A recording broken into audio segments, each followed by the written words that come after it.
Admiral Zathvor stood on the bridge of the inevitable victory, his six-fingered hands clasped behind his back as he stared at the blue planet through the main view screen. 74 years of preparation had led to this moment. The Malnori Empire had discovered Earth's radio signals nearly a century ago, and they had been planning this day ever since. "Status report," Zathvor demanded, his scaled skin reflecting the blue glow of Earth on the screen. "All systems optimal, Admiral," his second-in-command replied. "Our fleet is in formation. The humans have not yet detected our presence. We are exactly on schedule." Zathvor nodded. Of course they were on schedule. The Malnori did everything according to plan. Their military academies had produced 30 generations of warriors specifically trained for Earth conditions. They had studied human languages, cultures, and military tactics. They had built their ships to withstand Earth's gravity and atmosphere. Nothing had been left to chance. "Begin the final approach," Zathvor ordered. "Send the signal to the fleet. In 3 Earth days we make contact." Across the vast distance of space on that blue planet that had no idea what was coming, Jack Miller was having a terrible morning. "I'm never drinking again," he mumbled, pressing a cold beer can against his forehead while sitting in his dark kitchen. His apartment was a disaster zone after hosting last night's Super Bowl party. Empty pizza boxes, beer bottles, and abandoned nachos covered every surface. The Chicago bartender squinted at his phone through his sunglasses, which he refused to take off despite being indoors, and scrolled through photos from the night before. His phone buzzed with a news alert. Jack almost ignored it, but the words "urgent alien fleet approaching Earth" made him pause. He stared at the screen, wondering if this was some weird hangover hallucination. It wasn't. Somewhere across town, Ellen Diaz was grading physics papers, in her apartment, nursing her third cup of coffee and regretting the bottle of wine she'd finished the night before. The community college professor had stayed up too late reviewing her students' work, and now her head was pounding. When the emergency alert blared from her phone, she nearly knocked over her coffee. "This can't be real," she whispered, tuning her TV to the news. But there it was, satellite footage of massive ships approaching Earth's orbit. The president was scheduled to address the nation in 1 hour. At a construction site on the edge of the city, Steve Buchanan was operating a crane with sunglasses, on in a thermos full of what his co-workers charitably called recovery coffee. The foreman's voice crackled over the radio. "Everyone down. Now. Sites closed. Go home and be with your families." Steve frowned. "What's happening?" "Haven't you seen the news? Aliens, man. Actual aliens." Steve laughed, then realized no one else was laughing. He climbed down from the crane and checked his phone. The news was everywhere. In Washington, D.C., government officials scrambled in barely contained panic. The Secretary of Defense stood before the president, struggling to maintain composure. "Madam President, they'll be in Earth's orbit in less than 72 hours. We have no defense systems capable of repelling a fleet of this size. Our best satellites only detected them when they slowed down near Mars. They possess technology far beyond our capabilities." The president rubbed her temples. "Options?" Military response would be symbolic at best. "We've assembled a crisis team of our top scientists, military strategists, and diplomats. And they're divided. Some suggest immediate surrender to avoid destruction. Others recommend attempting communication." The president sighed. "Get me the UN Secretary General." Within hours, an emergency United Nations session convened. Representatives from every nation argued over what approach to take. Military options were deemed futile. Diplomatic protocols for alien contact didn't exist beyond theoretical papers. As the arguments grew more heated, the Secretary General raised his hand for silence. "We have received a transmission," he announced. "The alien fleet has sent a message. They call themselves the Malnori. They request Earth's unconditional surrender." The room erupted in chaos. When order was finally restored, the Chinese representative spoke up. "They've given us 48 hours to send representatives to discuss terms. They want us to send our best diplomats and leaders to their ship." "That's a trap," the Russian ambassador said. "They'll capture our leadership and decapitate our command structure." The room fell silent as everyone considered the impossible situation. Then the U.S. ambassador leaned forward. What if we don't send our leaders? What if we send regular people? The idea was crazy, desperate, but as military options were ruled out and time ticked away, it began to gain traction. The logic was simple. If Earth's most valuable leaders stayed on the ground, they could continue to organize resistance if needed. And if the aliens were looking to eliminate Earth's command structure, they'd be disappointed. The call for volunteers went out worldwide. The requirements were minimal: courage, quick thinking, and a willingness to potentially sacrifice oneself for humanity. The timing couldn't have been worse, the day after Super Bowl Sunday with half of America nursing hangovers. Jack Miller saw the volunteer call on his TV while cleaning up his apartment. He stared at the screen for a long moment, then looked around at his mess of an apartment and his mess of a life. Hell, I've got nothing better to do, he muttered, and filled out the online form. Ellen Diaz was in the middle of canceling her classes when a student sent her the link. "Professor, you should volunteer. You're the smartest person I know." Ellen laughed, then thought about it. Her research in theoretical physics might actually be useful. Against her better judgment, she applied. Steve Buchanan was halfway home when the emergency broadcast came through his truck radio. The construction worker pulled over and listened to the announcement asking for volunteers. He thought about his ex-wife, his estranged daughter, the life he'd been meaning to fix someday. He took out his phone and filled out the form, writing, simply, "I'm good with tools and fixing things." Carol Bennett, a retired diplomat in her 60s, had watched the news unfold with growing alarm. When the call for volunteers came, she sighed deeply and reached for her phone. "Too old for this crap," she muttered, "but someone with actual diplomatic experience should probably go." Within 24 hours, 12 volunteers had been selected, vetted, and transported to a hastily established command center. Jack still wore his sunglasses. Ellen carried a notebook full of physics equations. Steve brought his personal toolbox, and Carol looked at them all with thinly veiled horror. "This is humanity's first contact team," she whispered to a general. He shrugged helplessly. They were willing, and honestly, we don't know what else to do. As the 12 volunteers underwent their minimal training, Admiral Zathvor reviewed the upcoming contact procedures with his officers. "Remember," he told them, "we have studied humans for 7 decades.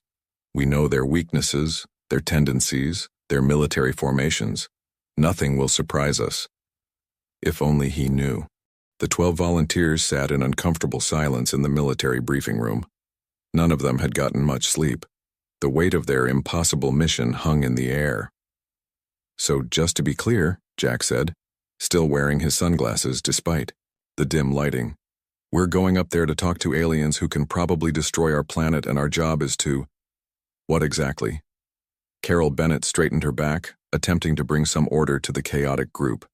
"Our job is to buy time. Every hour we keep them talking is another hour for Earth's governments to prepare." "Prepare what?" asked Ellen, who was scribbling equations on her notepad. "We have nothing that can match their technology." "Sometimes, diplomacy is about finding common ground," Carol explained. "In my 40 years of diplomatic service, I've never encountered a civilization that didn't have some values that could be leveraged." Steve raised his hand like he was in school. "But they're not human. How do we know they value anything we do?" Before Carol could answer, a military officer entered the room. "Time to gear up. Shuttle leaves in 30 minutes. The gear turned out to be surprisingly minimal. Each volunteer received a small translation device developed overnight by the world's leading linguists and programmers, based on the initial alien message. They were given simple blue jumpsuits with a hastily designed Earth logo, the planet, with a dove overlaid on it. Jack looked at the uniform with distaste before putting it on. "Couldn't we get something cooler? If I'm going to die representing Earth, I'd prefer to look badass." Rick Franklin, a nurse practitioner who had volunteered because someone with medical training should probably go, was carefully packing a first aid kit. He paused to unwrap a breakfast burrito he'd grabbed on the way to the base. "Want half?" he offered Jack. "No food before the mission," barked a military officer passing by. Rick shrugged and rewrapped the burrito, tucking it into his pocket. Never know when you might need emergency calories, he whispered to Jack with a wink. Ellen was arguing with another officer about bringing her scientific equipment. These are just basic instruments. How am I supposed to learn anything without them? This isn't a scientific mission, Professor, the officer replied. It's diplomatic. Everything is scientific, Ellen insisted, somehow managing to stash several small devices in her jumpsuit pockets when the officer wasn't looking. On the other side of the room, Steve was examining the shuttle they would take up to the alien mothership.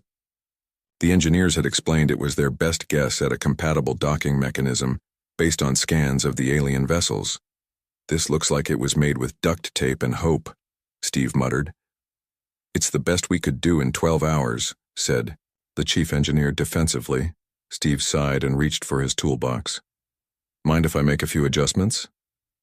Aboard the inevitable Victory, Admiral Zathvor was reviewing final preparations with his officers. The grand reception hall had been configured to Earth's atmospheric conditions. The ceremonial guards wore their finest armor, polished to a mirror shine. Remember your training, Zathvor told his diplomatic team. Humans respond to displays of strength and formality. We will follow protocol exactly as planned. 7 decades of preparation have led to this moment. His second-in-command, Commander Vex Tool, approached with a data pad. Admiral, our scanners have detected a small vessel departing Earth. It appears to be on an intercept course. Excellent, Zathvor said. They are sending their representatives as requested. Are we detecting any weapons? None, Admiral. The vessel appears to be unarmed and quite primitive. Zathvor nodded in satisfaction. As expected, the humans know they cannot win through force. Prepare the honor guard. We will impress them with the full might and discipline of the Malnori Empire. The Earth shuttle shuddered as it left the atmosphere.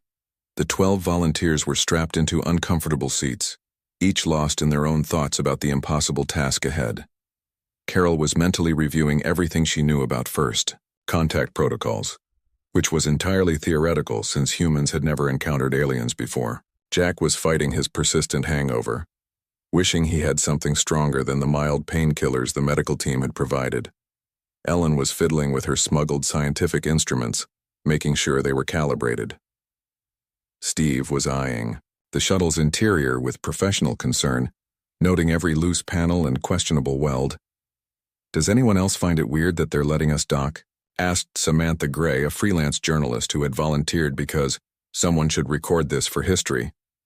Maybe they're just being polite, suggested Bill Peterson, a high school teacher who had volunteered because he'd always wanted to meet aliens. Or maybe they're going to eat us, muttered Jack. Not helpful, Carol said sharply. She looked around at the mismatched group of hungover, scared, and utterly unprepared humans who somehow represented Earth's best hope. Listen, everyone, we need a plan. When we meet these aliens, we need to present a united front. What's our angle? Asked Jack. I mean, what are we offering them to not destroy us? Cultural exchange, Carol said firmly. We position Earth as a unique civilization with valuable cultural and artistic contributions to the galactic community. So we're hoping they like our music and movies? Jack snorted. Actually, that's not a bad idea, Ellen said, looking up from her devices. If they've been monitoring our broadcast for decades, they've been exposed to our entertainment. It might be our common ground. Before they could develop this idea further, the shuttle pilot's voice came over the intercom. 2 minutes to docking. Brace for potential turbulence. The shuttle shook violently as the Malnori ship's docking mechanism engaged. There was a hiss of equalizing pressure and then silence. Well, we're still alive, Jack said. That's step 1. The docking door slid open to reveal a long, brightly lit corridor. At the far end stood a delegation of tall, scaled humanoids in ornate armor. Their posture was rigid, their formation perfect. Carol took a deep breath. Remember, we represent all of humanity now. Best behavior, everyone. Do we bow or what? Whispered Steve. Follow my lead, Carol said, stepping forward with far more confidence than she felt. The human delegation walked down the corridor toward the waiting aliens. Jack stumbled slightly, still unsteady from his hangover. Ellen was scanning everything with a small device she'd hidden in her sleeve. Steve was looking at the corridor's construction, noting the advanced materials and precision engineering. Rick was discreetly checking if his smuggled breakfast burrito had survived the journey. Admiral Zathvor watched the approaching humans with growing confusion. These were not the military leaders or high government officials he had expected. They appeared disorganized, unprepared. One was wearing dark eye coverings indoors. Another was pointing some kind of primitive scanning device around. A third seemed to be examining the wall panels with unprofessional interest. "Admiral," whispered Commander Vexitool, "are these truly Earth's representatives?" "They must be," Zathvor replied, though doubt had begun to creep into his mind. "Perhaps this is a human negotiation tactic we failed to anticipate." The two groups stood facing each other, separated by just a few meters of polished floor. 74. Years of Malnori preparation met 12 hours of human improvisation, and then Jack's sunglasses slipped off his face and clattered to the floor. The sound of Jack's sunglasses hitting the floor echoed through the silent corridor. Every Malnori warrior tensed, their hands moving slightly toward their weapons. The humans froze, unsure what to do. Jack bent down slowly and picked up his sunglasses. "Sorry about that," he said, placing them back on his face with a slight wince. "The lights in here are killing my head." Admiral Zathvor stared at the human, completely thrown off by this departure from the formal protocol they had anticipated. He cleared his throat and attempted to get the encounter back on track. "I am Admiral Zathvor of the Malnori Empire," he announced in perfect English, the result of decades studying Earth broadcasts. "You stand aboard the Imperial flagship Inevitable Victory. We welcome Earth's representatives." Carol stepped forward, summoning all her diplomatic experience. "Thank you for your welcome, Admiral. I am Carol Bennett, former diplomat of the United States of America. We come representing all nations of Earth in peace and with hope for understanding between our peoples." Zathvor nodded, somewhat relieved that at least one human seemed to understand proper protocol. "We have prepared a formal reception. Please follow." The Malnori turned in perfect unison and began marching down the corridor. The humans exchanged glances and followed, their movements casual and uncoordinated by comparison. The reception hall was massive, with high ceilings and elaborate decorations that seemed inspired by a mixture of Earth's ancient cultures. Large screens displayed images of Earth, clearly taken from orbit. Hundreds of Malnori stood in formation, all wearing ceremonial armor. "Nice place," Jack commented, looking around. "Very symmetrical." Ellen had discreetly activated one of her devices, which was taking atmospheric readings. "Fascinating," she whispered. "They've adjusted the environment to match Earth conditions precisely." Steve was examining the construction of the hall, noting details that others missed. "Look at those support beams," he murmured to Bill. "No visible joints. I wonder how they connect them." Admiral Zathvor led them to the center of the hall, where a raised platform held a large ornate table. "Please be seated," he said, gesturing to one side of the table. The humans sat down awkwardly, with Carol taking the center position. The Malnori delegates took their seats with perfect coordination on the opposite side. "For 74 of your Earth years," Zathvor began, "the Malnori Empire has observed your planet. We have studied your languages, your cultures, your conflicts. We have prepared extensively for this moment." Carol nodded. "We are honored by your thorough preparation. May I ask why you have chosen this moment to make contact?" "The time was deemed optimal," Zathvor replied. "Your civilization has reached a critical development stage. The Malnori Empire wishes to extend an opportunity to Earth." "An opportunity?" Carol prompted. "The opportunity to surrender peacefully and join the Empire as a protectorate world," Zathvor stated, as if this were a generous offer. "Your cultural and biological distinctiveness will be preserved under our guidance." Jack couldn't help himself. He laughed, then quickly tried to cover it with a cough as Carol shot him a warning look. "I apologize," Carol said smoothly. We may need clarification on what you mean by surrender. Zathvor seemed pleased by the question. This was exactly the kind of negotiation his training had prepared him for. The terms are quite standard, he explained. Earth will acknowledge Malnori authority. We will establish bases on your planet. Your governments will remain in place, but will answer to Malnori oversight. Your military forces will be limited to internal security functions. In exchange, you will receive the benefits of our technology and protection. The humans exchanged concerned glances. This was essentially a demand for Earth's complete submission. That's quite an offer, Carol said carefully. However, I'm sure you understand that such significant terms would require extensive consultation with our leaders. Zathvor made a gesture that might have been the Malnori equivalent of a smile. Of course, we expected this response. As is customary, we have prepared a demonstration to help inform your decision. He pressed something on the table, and one of the large screens changed to show a real-time image of a small uninhabited island in the Pacific Ocean. Observe, Zathvor said. A beam of light shot down from somewhere above Earth's atmosphere. The island vanished in a flash of energy, leaving only disturbed water where it had been. The humans stared in horror. That was merely one of our scout ships, Zathvor noted calmly. The inevitable victory possesses substantially more firepower. The room fell into tense silence. Carol struggled to find words that might save the situation. Before she could speak, Ellen's scientific device emitted a high-pitched squeal. Every Malnori in the room visibly flinched, their hands moving to cover what appeared to be hearing organs on the sides of their heads. Ellen fumbled with the device, trying to shut it off. "I'm so sorry," she said, finally managing to silence it. Equipment malfunction. Zathvor and his officers slowly recovered, looking disturbed. "What was that device?" he demanded. "Just a basic environmental scanner," Ellen explained quickly. "I was curious about your atmosphere adjustments. I didn't realize the sound would affect you so strongly." The Admiral stared at her with new intensity. "You brought scientific equipment to a diplomatic meeting." "Well, yes," Ellen replied, confused by his reaction. "Isn't that standard procedure?" Zathvor exchanged looks with his officers. In Malnori culture, mixing scientific and diplomatic functions was highly unusual. Their society maintained strict separation between different professional castes.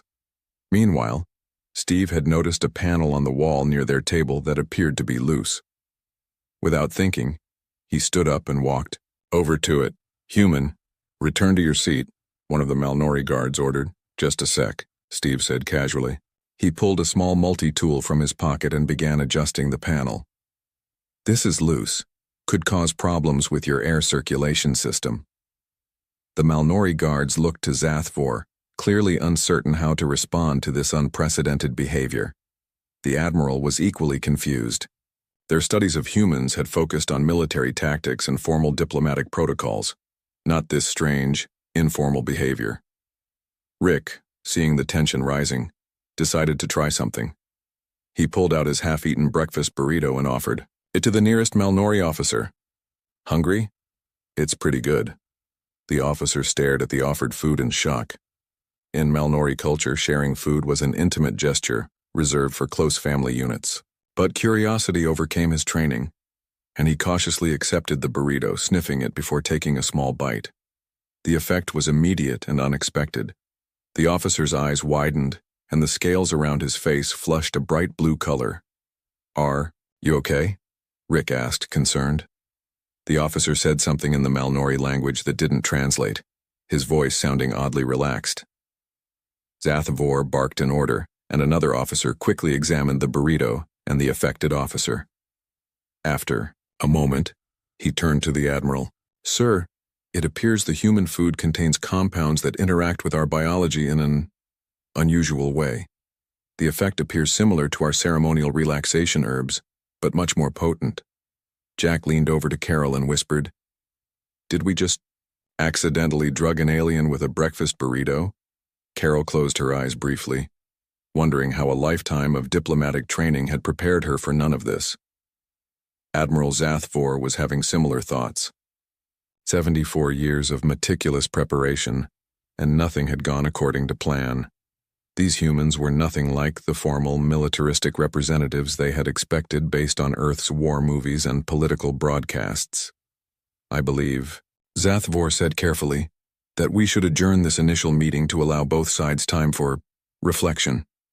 "That seems wise," Carol agreed, relieved at the chance to regroup. "Perhaps we could schedule our next discussion after we've had time to consult with our governments." As the humans were escorted back to their shuttle, Admiral Zathvor watched them go with growing concern. For the first time in his distinguished career, he faced a situation his training hadn't prepared him for. The humans were not following any recognizable protocol, and somehow, that made them more dangerous than any military force the Malnori had ever encountered. Back on their shuttle, the human delegation sat in stunned silence. The demonstration of alien firepower had shaken them all. "They just erased an island," Samantha said finally, her journalist's instinct to document warring with her human reaction of horror. "To show us they could do the same to our cities," Carol added grimly. "Classic intimidation tactic." Jack removed his sunglasses, his hangover now the least of his concerns. "So what's our move? We can't fight them, we can't outrun them, and I don't think they're interested in friendship bracelets." Ellen was examining data from her devices. "There's something interesting here. When my scanner malfunctioned, their reaction was extreme. Their hearing must be incredibly sensitive compared to ours. And that officer who ate part of my burrito," Rick added. "He looked like he'd just taken a hit of something strong." Carol tapped her fingers on her armrest, thinking. "We need leverage, something they want or something they fear. Standard negotiation, tactics. They've been studying us for decades," Bill pointed out. "What could we possibly know that they don't?" Steve, who had been quiet, looked up from the small piece of metal he'd been examining, a component he'd pocketed from the alien ship. "Maybe that's it. They've been studying us, but from a distance. Books and broadcasts. Theory, not practice."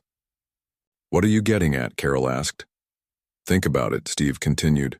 "They expected us to act a certain way, all formal and military. They were thrown off when we didn't follow their script. Everything about them is ordered, planned, precise. But humans, we improvise," Jack finished the thought. "We wing it. We make it up as we go along." "Exactly," Steve nodded. "I've worked construction for 20 years. No blueprint survives contact with reality. You always have to adapt on the job." Carol considered this. "So our unpredictability might be an advantage?" "It might be all we've got," Jack said. When they returned to Earth, they found the situation had deteriorated.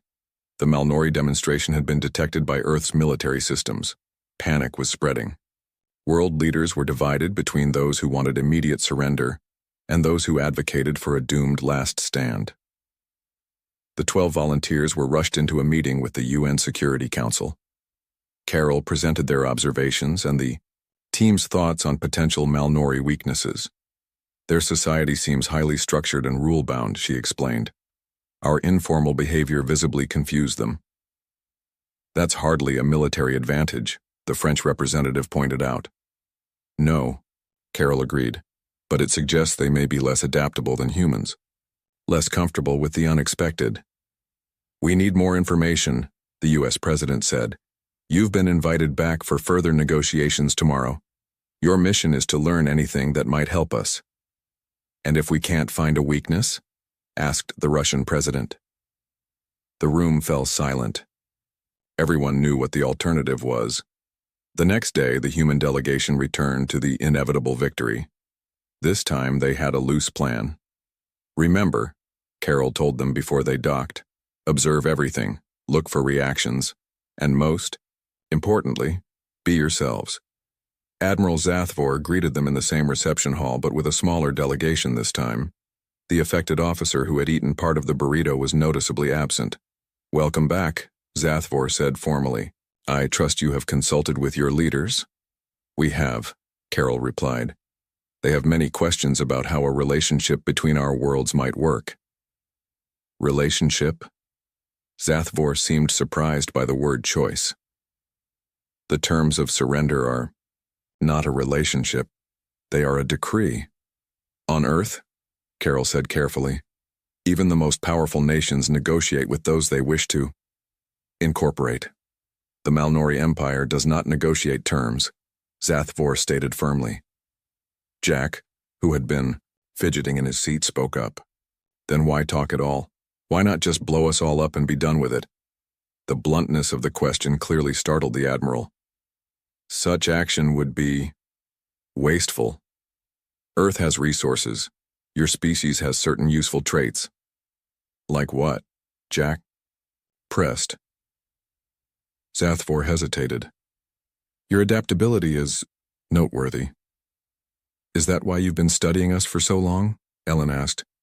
You're interested in how we solve problems?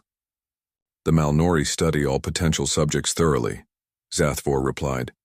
But there was something in his tone that suggested Ellen had touched on something important. Carol sensed an opening. Perhaps instead of discussing surrender terms, we could demonstrate some of humanity's capabilities, a cultural exchange, if you will. What do you propose? Zathvor asked cautiously. Jack, inspired by a sudden idea, leaned forward. How about a friendly competition? Some challenges to see how each of our species approaches problems. The other humans looked at him in surprise. Even Carol hadn't expected this suggestion. A competition? Zathvor repeated, clearly unfamiliar, with the concept as a diplomatic tool. Sure, Jack continued, warming to his idea. We pick some tasks, engineering, scientific, maybe even social challenges. Your best against us. No weapons, no bloodshed, just a test of skills. 2. What purpose? Zathvor asked. To learn about each other, Carol interjected smoothly, catching on to Jack's strategy. Surely the Malnori Empire values knowledge. Zathvor conferred briefly with his officers in their own language. The humans couldn't understand the words, but the tone suggested heated debate. Finally, Zathvor turned back to them. The Malnori accept this competition. It is not our usual protocol, but there is precedent in our history for trials of skill before integration of a new species. Excellent, Carol said, trying not to show her relief. What shall our first challenge be? As you suggested this arrangement, you may choose the first test, Zathvor offered, a subtle hint of confidence in his voice. Jack grinned. How about something social then? A test of tolerance. Explain, Zathvor demanded. On Earth, one way we build social bonds is through shared consumption of beverages, Jack explained, drawing on his bartending experience. I propose we each bring our favorite drinks and see who can appreciate the other's cultural refreshments better. What Jack was proposing, of course, was a drinking contest, something he, as a veteran bartender, excelled at. The Malnori officers exchanged confused glances. This was completely outside their experience of diplomatic protocol. But Zathvor, remembering the strange effect of the human food on his officer, saw an opportunity to gather valuable scientific data. We accept this. First challenge, he announced. We shall prepare our ceremonial beverages. As the meeting adjourned to prepare for the competition, Carol pulled Jack aside. A drinking contest? She hissed. That's your brilliant idea? Jack shrugged. They've never been drunk before. Trust me, nothing breaks down barriers like sharing. A few drinks, besides I've built up a tolerance that would impress even these aliens. And what if their drinks poison us? Carol asked. That's why we have Rick. Jack pointed to their medical volunteer. He can test them first. Carol sighed but nodded. They needed time, and this would buy them some. More importantly, it would show them how the Malnori handled situations outside their carefully planned protocols. As they left the reception hall, Admiral Zathvor watched them with growing concern. These humans continued to behave in unpredictable ways. The proposed competition was completely outside Malnori diplomatic tradition. Admiral, his second-in-command said quietly, I believe the humans are employing some form of strategy we failed to anticipate. Yes, Zathvor agreed. But what is their objective? They must know they cannot defeat us militarily. Perhaps, the officer suggested, they are playing for time. Zathvor considered this. Perhaps, but time will not change the outcome. The Empire will prevail as it always has. Yet as he said these words, the Admiral felt something unusual, a small flicker of doubt. The drinking contest proved to be an unexpected turning point. The Malnori brought their ceremonial beverages, blue liquids in ornate containers that tasted like minty gasoline to the humans. Jack approached the challenge with professional dedication, matching the Malnori drink for drink while telling stories about his bar back on Earth. By the third round, something remarkable had happened. The strict formality of the Malnori officers had begun to crack. Their ceremonial postures relaxed. Some even attempted human expressions like smiles, with mixed results. And then this guy, Jack was saying to an increasingly receptive audience, tries to convince me he's a famous actor just to skip the line. So I tell him, "That's nice, but George Clooney was in here last week and even he waited his turn." Several Malnori made sounds that might have been laughter. Admiral Zathvor, who had maintained his composure better than his officers, studied Jack with newfound interest. "Your ability to consume our ceremonial drinks is impressive," he admitted. "On Malner only the Imperial Guard can finish more than 2 servings." Jack grinned. "Years of practice. But I'm more impressed that you guys can drink this stuff at all. Feels like my throat is on fire." This casual comment caused another ripple of Malnori laughter. Carol, watching carefully, realized something important. The Malnori were enjoying themselves. Despite 74 years of preparation for a formal conquest, they seemed genuinely entertained by human unpredictability. The next day brought Steve's challenge, an engineering test. The Malnori presented their best technician, a tall female named Trelzin, who carried tools of strange gleaming metal. The challenge was simple. Each side would attempt to repair a damaged section of the ship's environmental system.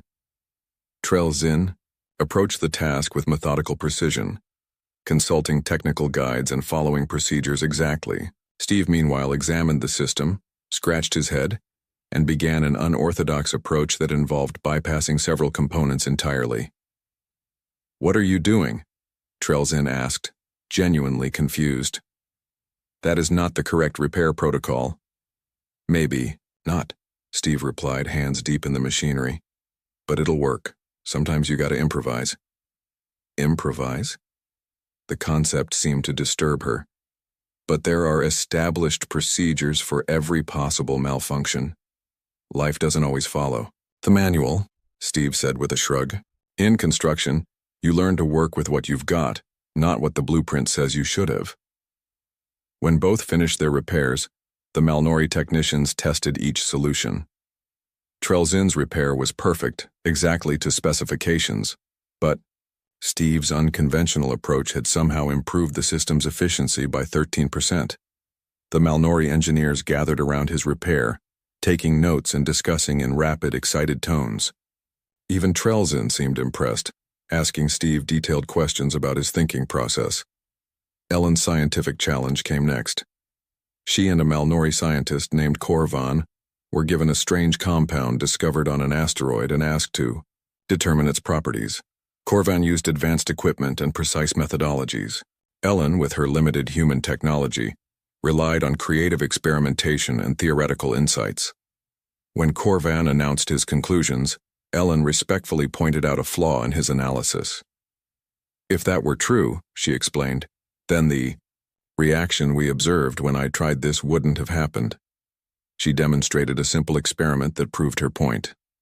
The Malnori scientist was momentarily stunned, then recalculated. "You are correct," he admitted. "I followed established procedures but missed this anomaly." Even Rick got his moment when a Malnori became injured during another challenge. The alien medical team approached with sophisticated equipment, but their procedures were slow and methodical. Rick jumped in with his basic first aid kit and quickly stabilized the injury. "How did you know what to do without consulting protocols?" the Malnori medical officer asked. Rick smiled. "Emergency medicine is all about quick thinking. Every patient is different, you adapt." That word, adapt, seemed to fascinate the Malnori. After 5 days of challenges, something unexpected had happened. The humans and Malnori had developed a genuine rapport. The rigid aliens had gradually become more relaxed around their human counterparts, asking questions about Earth culture that went beyond their military interests. Admiral Zathvor requested a private meeting with Carol and Jack. "These competitions have been enlightening," he admitted. "Your species possesses qualities we did not fully appreciate from our studies." "Like what?" Jack asked. "Adaptability, creativity. You solve problems in ways we would never consider," Zathvor said. "It is most evident when you are under pressure or facing unfamiliar situations." Carol sensed an opening. "Admiral, these qualities make humans valuable potential allies, not just subjects." Zathvor was silent for a moment. "The Empire does not make alliances, we conquer and incorporate." "Maybe it's time for something new," Jack suggested. 74 years studying us and we still surprised you, right? Imagine what our species could learn from each other as partners." Before Zathvor could respond, alarms blared throughout the ship. A Malnori officer rushed in, his formal demeanor broken by obvious distress. "Admiral, Commander Vextool has seized control of 3 ships and is threatening to attack Earth immediately. He claims you have been compromised by human influence." Zathvor's expression darkened. "Vextool was always the most rigid among us. He sees our interaction with the humans as weakness." "What will he do?" Carol asked, alarmed. "He will follow the original conquest protocol, orbital bombardment of your major cities to force immediate surrender." "Can you stop him?" Jack asked. "I must try," Zathvor said grimly. "But his ships have moved to the far side of your moon. We must reach the command center immediately." As they rushed through the corridors, a massive explosion rocked the ship. The lights flickered and gravity wavered. "We're hit!" Zathvor exclaimed in shock. "Vextool has fired upon the flagship." Another explosion threw them all to the floor. Emergency barriers slammed down, separating their small group from the rest of the ship. "The command center is cut off," Zathvor said, checking a display on his armor. "And Vextool's ships are moving toward Earth." Jack looked at Carol, then at the Admiral. "There has to be another way to send orders to your fleet." "There is an auxiliary command system," Zathvor admitted, "but it was damaged in the first attack. It would require rapid repair under emergency conditions." "Steve can fix it," Jack said confidently. "Ellen can help calculate whatever space mumbo-jumbo you need, and I'll provide moral support." Zathvor looked at the humans with new respect. "Very well. We work together." What followed was a desperate race against time. Steve and the Malnori engineers worked frantically to repair delicate alien technology. Ellen collaborated with Malnori scientists to calculate intercept trajectories. Rick treated injured crew members from both species, and through it all, humans and Malnori worked side by side, each bringing their unique approaches to the crisis. Where the Malnori brought precision and technical knowledge, the humans provided creative solutions and quick thinking. In the final moments, as Vextool's ships prepared to fire on Earth, Zathvor transmitted the emergency override codes from the repaired auxiliary system. The rebel ship's weapons powered down. "It worked," Zathvor said with genuine emotion in his voice, something the humans had never heard before. Later, as the crisis subsided and Vextool's rebellion was contained, Zathvor met again with the human delegation. "I must return to Malner to report this incident," he told them, "but I will not recommend conquest of Earth." "What will you recommend?" Carol asked. "Something unprecedented," the Admiral replied. "A true alliance between our peoples. The Empire needs what humanity has: your adaptability, your creativity in crisis." Jack grinned. "And we could use some of your fancy technology." "Indeed," Zathvor agreed, attempting a human smile. "It seems 74 years of preparation taught us everything about humans except what matters most." "Which is what?" Ellen asked. "That sometimes the best response to a crisis is not the one you planned for. Decades," Zathvor said. "Sometimes it is the one improvised by hungover volunteers."